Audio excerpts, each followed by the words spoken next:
La recherche contre le cancer du sein fait partie de mon activité depuis toujours. À l'Institut Gustave Roussy, tous les médecins ont une mission à la fois de soins, mais aussi de recherche et d'enseignement.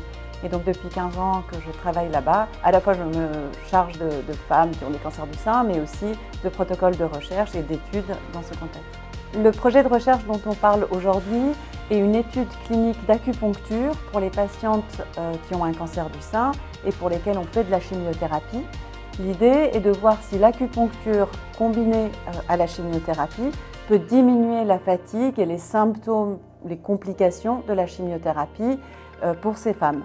Ce prix Ruban Rose est extrêmement important pour nous. C'est avant tout une reconnaissance de ce type de recherche et donc qu'on soit récompensé pour cette initiative est pour nous très important en termes de reconnaissance à la fois auprès de nos patientes et aussi de nos partenaires de recherche. Et puis évidemment, c'est un soutien financier qui, là encore, est assez difficile à obtenir pour ce type de recherche. Donc c'est quelque chose de très très important. Ce protocole était écrit en anglais puisque c'est une étude internationale et nous l'avons envoyé à nos collègues chinois pour décrire la partie concernant l'acupuncture.